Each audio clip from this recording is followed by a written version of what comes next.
Okay, so significant Jets news this morning, guys. If you appreciate me bringing it to you, a thumbs up is an easy way to show it. Per Tom Pelissero, New York Jets will be hosting free agent running back Dalvin Cook for a visit this upcoming weekend. And right off the top, there is the domestic violence allegations, which are horrible. If true, I'm just saying innocent until proven guilty. We've literally had players this season who were kicked almost out of the league, and then it turned out what the accusations were not true. So if it is true, it's a damning indictment on Cook, and he's not a good dude. But for right now, I don't know that, so I'm just talking about the football perspective. And from a football perspective, look, I understand some of the advanced analytics have their place, but Dalvin Cook had a more productive season last year, more scrimmage yards, more total touchdowns than any Jets running back since Thomas Jones.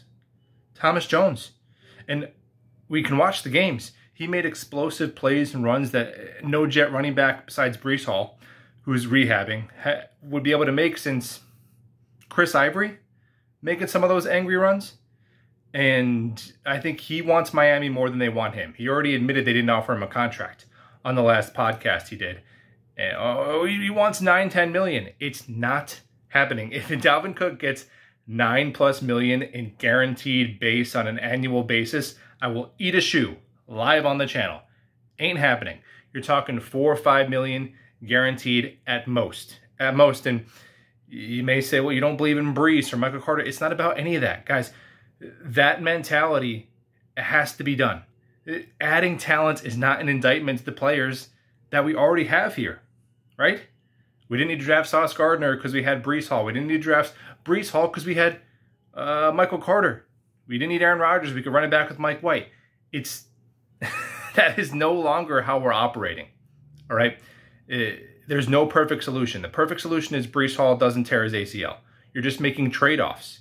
So I would rather risk bringing in Dalvin Cook, having him decline a little bit, and then our young running backs take off. Amazing. Breece Hall has an Adrian Peterson recovery, and we don't even need Dalvin Cook. And we burn $4 million for nothing. Okay? That's possible.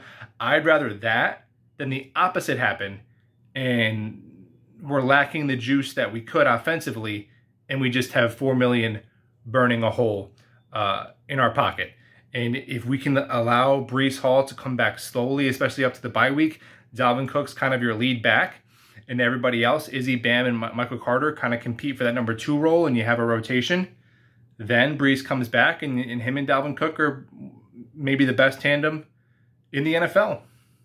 I love it. So from a football perspective, I think it makes total sense, and we'll talk all soon.